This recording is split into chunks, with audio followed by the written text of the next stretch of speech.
Good morning बच्चों। मैं हूं आपका दोस्त गोविंद कुमार और स्वागत है आपके अपने the red find YouTube channel पे।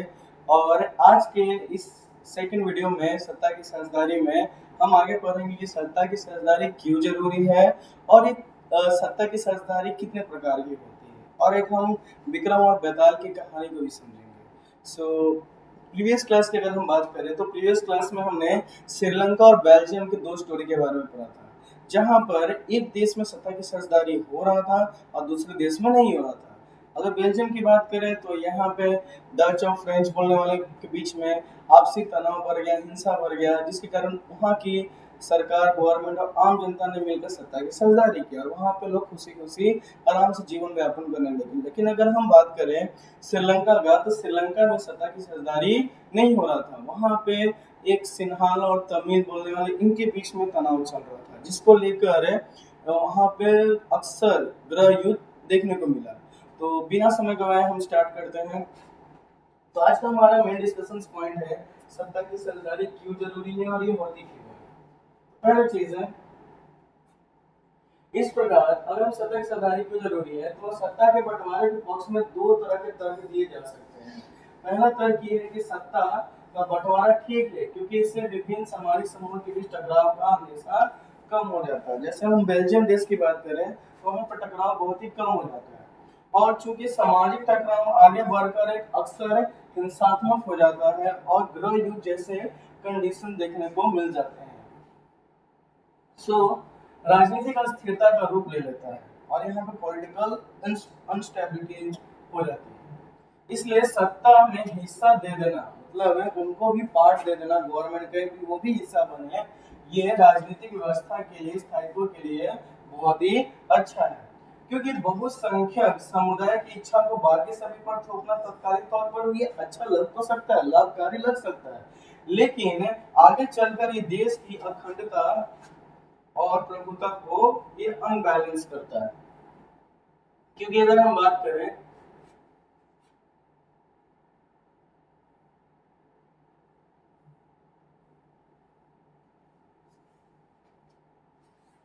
आगे चलकर ये घातक हो सकता है। बहुसंख्यक का अत्याचार, मतलब मेजोरिटी जो है, जो मेजोरिटेरिज्म कहते हैं, बहुसंख्यावादी, ये आगे चलकर अत्याचार सिर्फ अल्पसंख्यकों के लिए परेशानी पैदा नहीं करता, उनके लिए भी अक्सर ये बहुसंख्यकों के लिए भी हानिकारक हो जाता है। क्योंकि गृह युद्ध, हिंसात्मक चीज तो कोई भी शांति रूप से सरकार को नहीं चला पाते हैं। वैसे ही अगर हम बात करें कि सत्ता का बंटवारा लोकतांत्रिक व्यवस्था के लिए ठीक है, मतलब डेमोक्रेसी पर्सपेक्टिव से बहुत ही ठीक है। इसके पक्ष में एक और बात कही जा सकती है, और वो यह है कि कहीं बात कहीं ज्यादा गहरी है, बहुत ज्यादा डीप है, तो सत्ता की साझेदारी दरअसल लोकतंत्र की आत्मा है। मतलब पावर शेयरिंग जो है ये डेमोक्रेसी का सोल है, आत्मा है। अगर हम नहीं करेंगे तो हमेशा मन मुटाव देखने को मिलेगा। और सिंपल शब्द में अगर हम बात भी करें तो लोकतंत्र का मतलब ही होता है कि जो लोग इस शासन व्यवस्था के अंतर्गत आते हैं, जो लोग शासन व्यवस्था के अंतर्गत आते हैं, उनके बीच सत्ता का बंटवारा बांटा जाए और ये लोग इसी दर्रे से रहे। इसलिए वैध सरकार वही है जिसे अपनी भागीदारी के माध्यम से सभी समूह शासन व्यवस्था से जोड़ते हैं। तो इसी को हमें एक तरह से कह सकते हैं कि अच्छी सरकार है, वैध सरकार है। और इन दो तर्कों में से एक को हम युक्तिपूर्वक और दूसरे को नैतिक तर्क कह सकते हैं। युक्तिपूर्वक या समझदारी का तर्क लाभकारी परिणामों पर जोर देता है कि शांति ढंग से सत्ता का आप विचार कीजिए और आम जितने भी समुदाय हैं उनके बीच में इसका साझेदारी किया जाए। जबकि नैतिक तर्क की बात है तो सत्ता के बढ़ाव का अनुकूल महत्व कम जाता है। ये एक तरह से डोमिनेंस क्रिएट करना कि नहीं, हम ही सर्वश्रेष्ठ हैं, हमारी अगर जनसंख्या ज्यादा है, हम बहुसंख्यक है, तो हमारी सरकार बननी चाहिए। तो यही ज्यादातर है अनस्टेबिलिटी लाता है। देखिए यहाँ पे कुछ कहानी बताए गए हैं दो बच्चों का। एक है एनिते, बेल्जियम के उत्तरी इलाके में डच माध्यम स्कूल में पढ़ती है। एनिते नाम से एक लड़की है जो बेल्जियम के उत्तरी इलाके में डच माध्यम में पढ़ती है। फ्रेंच बोलने वाले उसका अनेक स्कूल सारी चाहती की पढ़ाई फ्रेंच में, लेकिन ये फ्रेंच में नहीं होने देता। ऑस्ट्रेलिया श्रीलंका की राजधानी कोलंबो के स्कूल में पढ़ती है और उसके स्कूल में बहुत सारे लोग तमिल भाषी और इनके माता पिता पढ़ाई का माध्यम तमिल ही रखना चाहते थे। दोनों देशों में यही हुआ। तो यहाँ पे ये पूछा है कि कौन सी सरकार अमेरिका सैनिक के माता पिता की इच्छा पूरी कर सकती है, किसे सफलता मिलने की संभावना अधिक है। तो हमने पिछले अगर बेल्जियम और श्रीलंका की कहानी को समझा है, तो बेल्जियम में अगर हम बात करें तो एनीतो की संभावना सबसे ज्यादा है, क्योंकि बेल्जियम की सरकार ने ही सत्ता की साझेदारी की। वैसे अगर हम बात करें सेल्विका जो कि श्रीलंका में आती है, तो श्रीलंका में सिन्हाला लोगों का दबदबा था, वही लोग बहुसंख्यक थे, तमिल भाषा बोलने वाले ये अल्पसंख्यक थे, इसलिए यहाँ पे सेल्वी की कोई नहीं होती है। तो यही मेन इसका रीजन है। अब युक्तिपूर्वक क्या होता है इसको हम समझते हैं। तो अगर हानि लाभ का स्वाभाविक हिसाब लगाकर लिया गया फैसला ही युक्तिपूर्वक रहता है, पूरी तरह से नैतिकता पर आधारित फैसला अक्सर इसके उलट हो सकता है। तो अब यहाँ पे खलील की उलझन, ये विक्रम बेताल से लिया गया है खलील की उलझन। तो खलील की उलझन क्या है, जैसा कि आपने विक्रम बेताल की कहानी सुना होगा कि विक्रम के पीठ पर बेताल बैठ जाता है, जब तक उसकी कहानी पूरा नहीं करता या फिर तब तक उसके पीठ पर रहता है। तो ऐसा ही कुछ है कि बैरुस में खलील नाम का एक आदमी रहा करता था, उसके माँ बाप अलग अलग समुदाय के थे, मतलब उसकी माता अलग धर्म के थे, उसके पिता अलग थे। उसके पिता ऑर्थोडॉक्स ईसाई थे, तो माता सुन्नी मुसलमान थी, मतलब उसके पिता ईसाई धर्म के थे, माता मुसलमान। और ये मॉडर्न शहर के लिए आम बात है, तो आधुनिक शहर के लिए कोई अनूठी बात न थी। लेबनान में अलग अलग समुदाय के लोग रहते थे और आसमानी बैरूत में भी बस जाते थे, वे साथ रहते मेल जोल होता था, पर गृह में एक दूसरे से लड़ते भी थे। खलील का चाचा ऐसी लड़ाई में मारा गया था।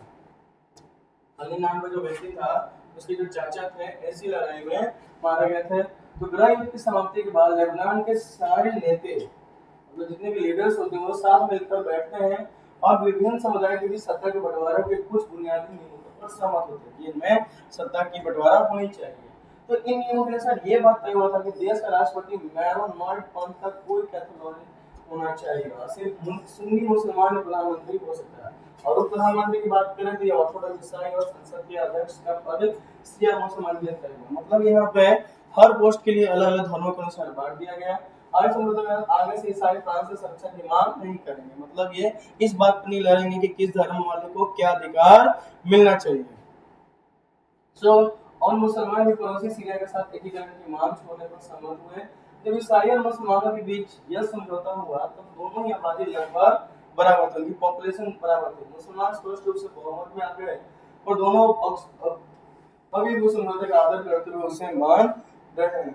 तो देखिए यहाँ पे दिक्कत खलील को था, खलील चाहता था जैसे लोकतंत्र में होता है कि ऐसा नहीं है कि इस धर्म वाले भी इस पोस्ट को करें और इस धर्म वाले ही ऐसा। वो चाहता था कि लोकतांत्रिक रूप से होना चाहिए कि जनता वो चुनाव में खड़ा हो या जनता जिसे वोट देना चाहेगा उससे वोट देगा, इसमें कोई पाबंदी नहीं होनी चाहिए, जैसा कि होते आ रहा है। लेकिन उसके माता पिता को इस बात का डर था, उन्होंने गृह युद्ध में खलील के चाचा को मारते हुए देखा था। तो खलील भी समझते में बड़ी गर्मी लगती थी, वो राजनीतिक महत्वाकांक्षा वाला लोकप्रिय व्यक्ति है, लेकिन मौजूदा अवस्था के रहते वो सबसे बड़े पद पर पहुंच ही नहीं सकता था। वो ना तो माँ के धर्म को मानता था, ना ही पिता के। असल में वो चाहता था कि उसे किसी भी धर्म से जोड़कर पहचाना जाए। उस समक्ष में नहीं, मतलब वो ये नहीं चाहता था कि लोगों की पहचान धर्म के अनुसार, उससे चाहता था कि नॉर्मल एक लोकतांत्रिक रूप से किया जाए ये चीज। लेबनान के अन्य सामान्य लोकतंत्र की तरह क्यों नहीं चलता? उसका कहना है कि लेबनान में जिस प्रकार धर्म के अनुसार लोगों के पद को बांटा गया, तो लोकतांत्रिक रूप से होना चाहिए, धार्मिक रूप से नहीं होना चाहिए। तो सिर्फ चुनाव कराइए, हर किसी को चुनाव लड़ने की आजादी दीजिए, और जिसे सबसे ज्यादा वोट मिले वो राष्ट्रपति बन जाए। ऐसा क्यों किया गया कि रिजर्वेशन आरक्षण टाइप लाया गया कि इस धर्म वाले लोग इस राष्ट्र को संभालेंगे? तो भले वो किसी समुदाय का हो, लेकिन उसके जिन बड़े बुजुर्गों ने एक गृह युद्ध या सिविल वॉर को देखा, उनका ये बात को मानना था कि मौजूदा व्यवस्था इस शांति की सबसे अच्छी गारंटी है। मतलब जिस प्रकार से इस धर्म वाले को ये पोस्ट दिया गया, यही जो प्रस्ताव उनके सामने रखा गया था बड़े बुजुर्गों के सामने, वो हमेशा चलता रहा। खलील इस बात को नहीं चाहता था। अभी कहानी खत्म भी नहीं हुई थी कि वो टीवी टावर के पास पहुंच गए, यहाँ पे रुक सकते थे। बेताल ने जल्दी से कहानी खत्म की और अपना सवाल विक्रम से पूछा, अगर आपको बेताल जो भूत था विक्रम के ऊपर बैठा था, उसने बोला कि अगर आपको लेबनान में कहानी फिर से लिखने का अधिकार होता तो आप क्या करते? क्या आप पुरानी व्यवस्था में चलने देते या कुछ नया करते? बेताल विक्रम और अपने बीच में संबंधों को दोहराना नहीं खुला। अगर आपके दिमाग में स्पष्ट जवाब है और आप फिर भी नहीं बताते, तो आपकी मोटरसाइकिल जाम हो जाएगी और आप आगे नहीं बढ़ पाएंगे और अंधेरा में रह जाएंगे। तो बेचारा अंधेरा में चला था, विक्रम ने बताया उसको ये कहानी सुना कर पूछा। तो यहाँ पे एनसीईआरटी में ये पूछा गया कि आपके अनुसार क्या होना चाहिए। तो क्या आप बेचारे विक्रम को पिता के सवाल का जवाब देने में मदद कर सकते हैं? यही विक्रम वेदांत की कहानी में दर्शाया गया है कि इस प्रकार ये वेदांत विक्रम के ऊपर बैठा हुआ है और यहीं पे इस बात को रोका जाता है।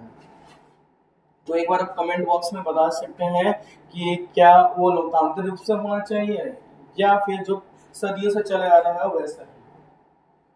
तो आपके कमेंट का इंतजार रहेगा और कमेंट बॉक्स में जरूर बताइएगा कि ये विक्रम इस सवाल का जवाब कैसे दे सकता है। नेक्स्ट हम आते हैं सत्ता की साझेदारी के रूप। तो अगर हम बात करें कि इस पीडीएफ को पढ़ने से पहले आपको हम सबसे पहले नॉर्मल चीज बता देते हैं। इस सत्ता की साझेदारी की बात करें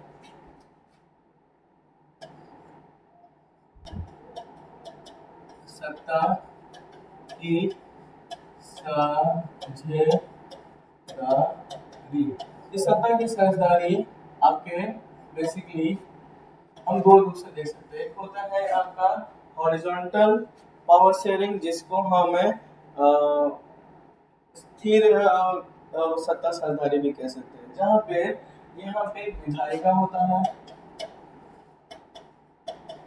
विधायिका, फिर इसके बाद होता है कार्यपालिका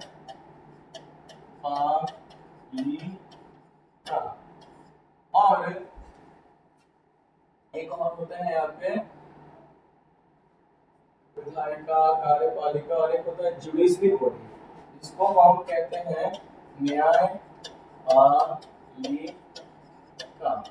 इस प्रकार से हम देख सकते हैं कि हॉरिजॉन्टल पावर शेयरिंग में तीन प्रकार से होते हैं, विधायिका, कार्यपालिका, न्यायपालिका। लेकिन अगर हम इसमें बात करें कि कौन सी सरकार सबसे ज्यादा पावर होती है, हॉरिजॉन्टल या वर्टिकल, तो इनमें जो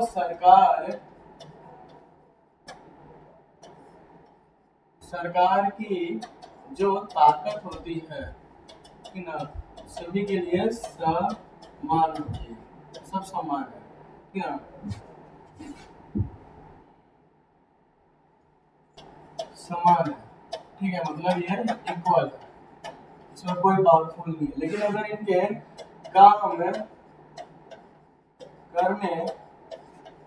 के जो तरीके हैं ये बिल्कुल ही अलग है, अलग है।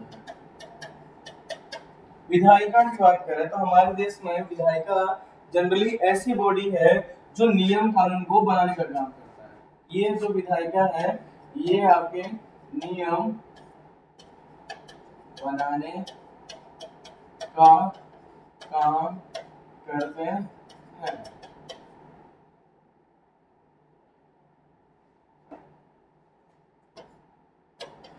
काम करते हैं। अगर हम उसी प्रकार कार्यपालिका की बात करें तो ये नियम को पालन करवाने का काम करते हैं, करवाने का काम करते हैं। और ये है नियम का उल्लंघन करने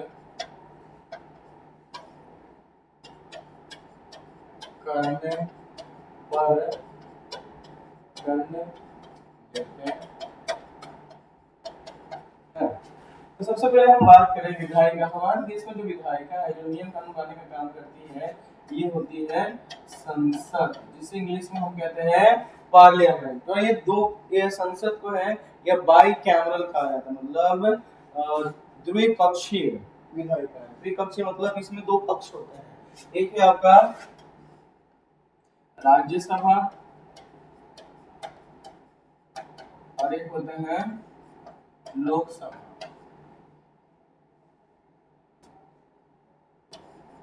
एक होते हैं लोकसभा। वैसे ही अगर हम कार्यपालिका की बात करें जिसे हम विधायिका की इंग्लिश में कहा जाता है लेजिस्लेटिव और कार्यपालिका को एग्जीक्यूटिव। और न्यायपालिका को इंग्लिश में कहा जाता है ज्यूडिशरी। तो एग्जीक्यूटिव की बात करें तो ये भी दो प्रकार से होती है। एक होता है तत्कालीन,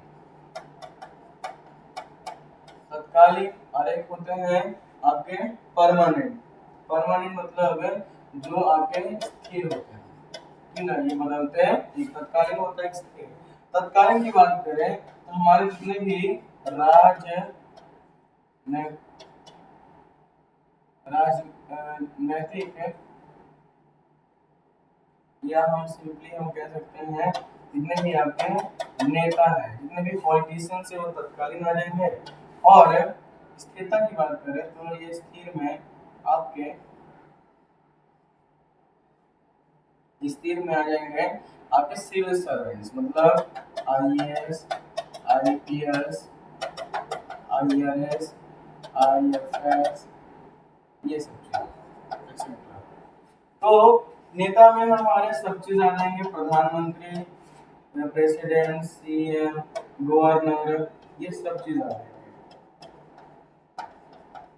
ठीक है। तो ये हमारे कार्य जो नियम कानून को पालन करवाने का काम कराते हैं। वैसे ही न्यायपालिका ज्यूडिशरी जो है ये दो ऑर्गन्स पे काम करता है। एक है आपके सिविल कोर्ट जो व्यवहार न्यायालय होता है, एक होता है क्रिमिनल कोर्ट जो क्राइम जैसा ड्यूटी। तो हमारे देश में जो जुडिशरी है ये तीन प्रकार की, एक तरह से इसको हम पिरामिड से समझ सकते हैं। सबसे छोटा जो कोर्ट है ये है आपका डिस्ट्रिक्ट कोर्ट, फिर आते हैं आपके हाई कोर्ट, और फिर आते हैं सुप्रीम कोर्ट। मतलब इस पिरामिड से हम समझ सकते हैं कि सबसे लोअर अथॉरिटी है डिस्ट्रिक्ट कोर्ट, फिर हाई कोर्ट और फिर सुप्रीम कोर्ट। अगर आप किसी एक कोर्ट के फैसले से खुश नहीं है तो आप दूसरे फेस में इसकी गुंजाइश कर सकते हैं। तो इस प्रकार से होते हैं। अगर हम बात करें एक एक करके तो राज्यसभा और लोकसभा इन दोनों में सबसे ज्यादा पावरफुल कौन है? तो नो डाउट है लोकसभा, क्योंकि इसमें नंबर ऑफ मिनिस्टर जो है लोकसभा में ज्यादा होते हैं। वैसे ही अगर हम बात करें तत्कालीन कार्यपालिका स्थिर कार्यपालिका के, तो इसमें सबसे ज्यादा पावरफुल है तत्कालीन, मतलब जितने भी नेता हैं ये बाकी सिविल सर्वेंट से पावरफुल है। क्योंकि हमारे देश की सैड रियलिटी ये है कि अगर एक सरकारी चपरासी भी बनना हो तो 10वीं 12वीं में आपको फर्स्ट डिवीजन लाना पड़ेगा और बहुत सारे लाखों बच्चों के कॉम्पिटिशन से निकलना पड़ेगा। लेकिन हमारे देश में नेता बनने के लिए अगर आप अंगूठा छाप भी है, इसके लिए कोई कंडीशन या अंगूठा छाप व्यक्ति भी एक नेता बन सकता है। इसकी पावर की बात करें तो नेता की पावर बाकी ऑफिसर से ज्यादा है। लेकिन इनको जो चुना गया है ये तत्कालीन रूप से, ये 5 साल के लिए दरमियान होते हैं। तो ऐसा क्यों किया गया हमारे देश में? क्या संविधान बनाने वाले को इस बात की जानकारी नहीं थी कि मतलब एक अनपढ़ इंसान की वो ज्यादा पावर उसके पास आ सकता है, पढ़ा लिखने के पास कम पावर? क्योंकि हम इसको कुछ इस प्रकार से समझ सकते हैं कि हमारे देश में जैसे क्रिकेटर या स्पोर्ट्स पर्सन बनने के लिए ना कोई एजुकेशन क्वालिफिकेशन मैटर करता है और ना ही इसकी फैमिली बैकग्राउंड या किसी भी चीजों को। इन द सेम वे अगर बात करें कि एक अच्छा अगर कोई स्पोर्ट्स पर्सन है वो खेलने में अच्छा है तो नो डाउट कि अगर उसे इंग्लिश आए या ना आए, वो पढ़ा लिखा है या नहीं, फिर भी उसे स्पोर्ट्स पर्सन बनाया जाता है। वैसे ही हमारे देश में जो नेता बने हैं उन्हें 1 2 100 या 200 लोगों ने चुना, इन्होंने लाखों लोगों ने इसको वोट दिया और इस लाखों लोगों के वोटों के द्वारा उनके ये उम्मीदवार है, एक तरह से जनप्रतिनिधि है। तो जनप्रतिनिधि अब जनता ये देखेगी कि क्या उन्होंने जनता के लिए काम किया 5 सालों में या कुछ विकास किया, नहीं। अगर वो ऐसा नहीं करते हैं तो एक ऐसा समय आएगा कि अगली बार जब चुनाव होगा तो जनता उन्हें अवसर ही नहीं देगा, मौका ही नहीं देगा। तो यही है हमारी लोकतंत्र की सबसे खास बात है। तो इसका यही वजह है। नेक्स्ट हम बात करें कि ये जो स्थिर कार्यपालिका होते हैं ये तत्कालीन के, ये एक तरह से हम कह सकते हैं इनके एडवाइजर होते हैं। इन द सेम वे न्यायपालिका की बात करें तो ये इस प्रकार से एनसी 8 क्लास के एनसीईआरटी में एक अच्छी कहानी दर्शाया गया सुधा और लक्ष्मण का। इनमें ये बताया गया है कि जो सुधा की शादी लक्ष्मण की शादी होता है 1982 में, 1982 में, लेकिन 83 में एक घटना देखने को मिलती है कि वो मर जाती है। तो लोगों को सबसे पहले लगता है कि क्यों मरे, पड़ोस वालों को लगता है कि इनको मारपीट किया करते थे। तो अब जो लड़की के परिवार वाले मतलब सुधा के परिवार वाले अब ये सीधा डिस्ट्रिक्ट कोर्ट का दरवाजा खटखटाते हैं कि हमारी बेटी को दहेज के कारण इन्होंने जान से मार दिया किरासन तेल से। तो ये अब डिस्ट्रिक्ट कोर्ट का ये फैसला होता है कि उन्होंने ऑर्डर देते कि परिवार के सभी लोगों को फांसी पे लटका दिया जाए, ठीक है। लेकिन अब लड़का वालों को ये बात हजम नहीं होता। अब वो लोग किसका दरवाजा खटखटाते हैं, हाई कोर्ट का। हाई कोर्ट में फिर से सुनवाई होती है और उसमें ये कहा जाता है झूठे झूठे जो चश्मदीद गवाह लाके झूठे आई विटनेस को लाकर ये बोला जाता है कि डिप्रेशन में थी, ऐसे उन्होंने तेल लाकर मार ली। लेकिन अब लड़की के परिवार वाले फीस नाराज होते हैं, फिर से वो सुप्रीम कोर्ट का दरवाजा खटखटाते हैं और सुप्रीम कोर्ट में जाते हैं। तो वहां पर सुप्रीम कोर्ट ये फैसला देता है कि इनको अच्छे से सीबीआई जांच कराया जाता है और ये पता चलता है कि इसमें लड़का के भाई का कोई हाथ नहीं था, उसको छोड़ दिया जाता है। और ये असली में दहेज के लिए केस रहता है जिसमें दहेज ना मिलने के कारण इसे सुधा नाम की जो महिला थी इसे जला दिया जाता है। और तो कोर्ट ये बोलता है कि पैसों के कारण धन के कारण जान ले ली गई, इसलिए लड़का का जितना भी धन है वो सब लड़की के परिवार वाले को मिल जाना चाहिए और इसके भाई का कोई निर्दोष था तो उसे छोड़ देना चाहिए और उन लोगों को आजीवन कारावास। तो इस प्रकार से हम इस कहानी से समझ सकते हैं कि अगर आप डिस्ट्रिक्ट कोर्ट के फैसले से खुश नहीं है तो आप हाई कोर्ट में जा सकते हैं। अगर आप हाई कोर्ट के फैसले से खुश नहीं है तो सुप्रीम कोर्ट में। लेकिन सुप्रीम कोर्ट का जो फैसला होता है ये आपका फाइनल है, मतलब इसके बाद आप मूव नहीं कर सकते। तो एक तरह से हमें इस कहानी से ये चीज पता चल रहा है कि हमारे देश में सबसे सुप्रीम अथॉरिटी है ये है सुप्रीम कोर्ट। ये नेशनल लेवल का कोर्ट है, ये स्टेट लेवल मतलब राज्य लेवल का और ये जिला स्तर पे है। तो इसी के काम को कम करने के लिए आज के डेट में तहसील कोर्ट और भी छोटे छोटे कोर्ट बनाए गए हैं, ये सब सबऑर्डिनेट कोर्ट्स हो गए। तो जो सुप्रीम कोर्ट है ये नेशनल लेवल का कोर्ट है और इसमें नंबर ऑफ जज की बात करें ये है 33 प्लस 1, 33 अदर जजेस और एक जो है वो है CJI जिनको कहा जाता है चीफ जस्टिस ऑफ इंडिया।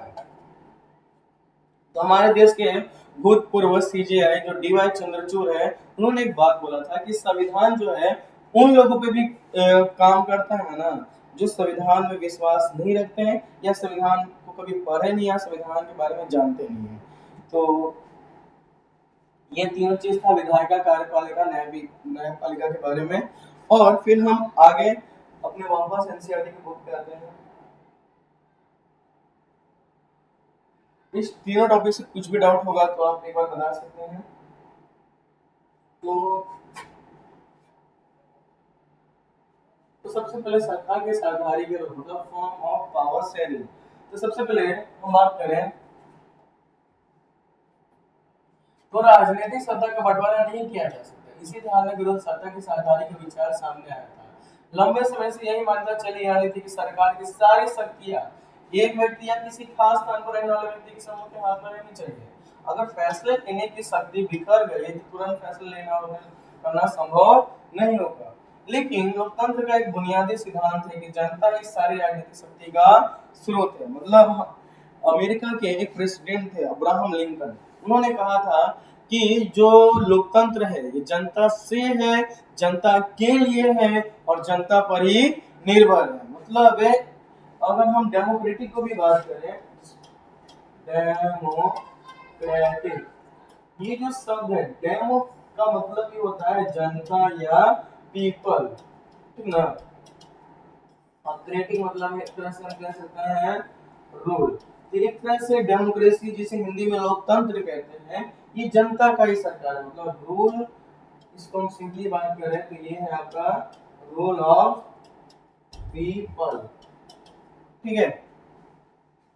ये चीज है कि लोकतंत्र का बुनियादी सिद्धांत ये है कि जनता ही सारी राजनीतिक शक्ति का स्रोत है। अगर किसी भी नेता को लगता है कि उन्हें अगर नेता मिल गया तो वही पूरे मालिक हो गए तो ये बात गलत है। जनता चाहे तो किसी को भी अर्श पे ला सकता है और किसी को फर्श पे।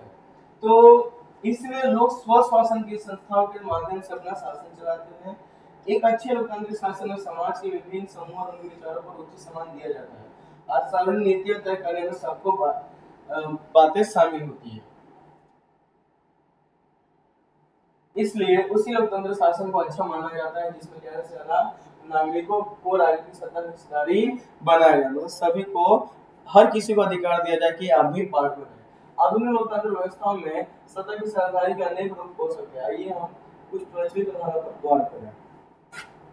जैसे कि आप इस कार्टून से समझ सकते हैं कि डेमोक्रेसी है, और यहाँ पे पुतिन और बुश को बताया गया है कि ये लोग इस प्रकार से करें, राजनीतिक सत्ता की बागडोर केवल हमारे हाथ में इस प्रकार से ये जो डेमोक्रेसी एक तरह से घोड़ा को दर्शाया गया है कि यहाँ पे दो इसके चालक है, दोनों मिलकर ये चला रहे हैं। ठीक है,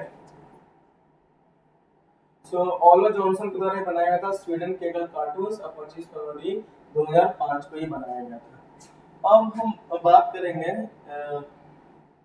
जैसा कि अभी हमने पढ़ा था विधायिका, कार्यपालिका और न्यायपालिका की क्या लिमिटेशंस पावर होती है, तो उसी को इस पीडीएफ से समझते हैं। तो शासन के विभिन्न अंग जैसे विधायिका, कार्यपालिका, न्यायपालिका के बीच सत्ता का बंटवारा रहता है। इसमें हम सत्ता का क्षैतिज वितरण कहें, मतलब हॉरिजॉन्टल पावर शेयरिंग कह रहे हैं। इसको कहा जाता है क्षैतिज वितरण, क्योंकि इसमें सरकार के विभिन्न अंग एक ही स्तर पर रहकर अपनी अपनी शक्ति का उपयोग करते हैं। ऐसे बंटवारे से सुनिश्चित हो जाता है कि कोई भी एक अंग सत्ता का असीमित उपयोग नहीं कर सकता, हर अंग दूसरे पर अंकुश रखता है। इससे विभिन्न संस्थाओं के बीच सत्ता का संतुलन बनता है, मतलब हर अंग एक दूसरे से इंडिपेंडेंट होता है। कोई कार्यपालिका, न्यायपालिका या विधायिका कह रहा है कि हम ज्यादा पावरफुल है, तो ये बात गलत है। सबकी पावर जो है ऑलमोस्ट सेम है, और हर दूसरे एक दूसरे से इंडिपेंडेंट है। लोकतांत्रिक संस्थाओं के बारे में 9वीं कक्षा में पढ़ते हुए हमने देखा कि हमारे देश में कार्यपालिका सत्ता का उपयोग करती जरूर है, पर यह संसद के अधीन कार्य करती है। मतलब जैसा पार्लियामेंट में राज्यसभा लोकसभा के लोग चाहते हैं, उनकी जो मेजॉरिटी है वोटिंग होती है कि नहीं, ऐसा नहीं मानना चाहिए, तो उसी के अकॉर्डिंगली ये काम करते हैं। न्यायपालिका की नियुक्ति कार्यपालिका करती है, और न्यायपालिका की कार्यपालिका और विधायिका द्वारा बना कानून पर अंकुश रखती है। मतलब न्यायपालिका की जो नियुक्ति है, मतलब जो जज है, इसको हम कार्यपालिका मतलब प्रेसिडेंट, ये लोग ओथ दिलवाने का काम करते हैं, चीफ जस्टिस ऑफ इंडिया हो गया ये लोग।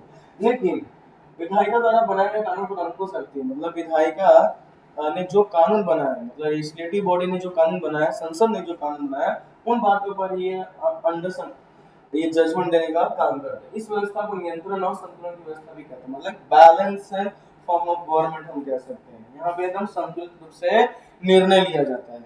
ठीक है, अब सरकार के बीच विभिन्न स्तरों पर सत्ता का बंटवारा हो सकता है। जैसे पूरे देश के लिए सामान्य सरकार हो, और फिर प्रांत एक क्षेत्रीय स्तर पर अलग अलग सरकार है। पूरे देश के लिए बनने वाली ऐसी सामान्य सरकार को अक्सर संघ या केंद्र सरकार कहते हैं, मतलब पूरे देश के लिए सेंट्रल गवर्नमेंट हो और राज्य के लिए स्टेट गवर्नमेंट हो।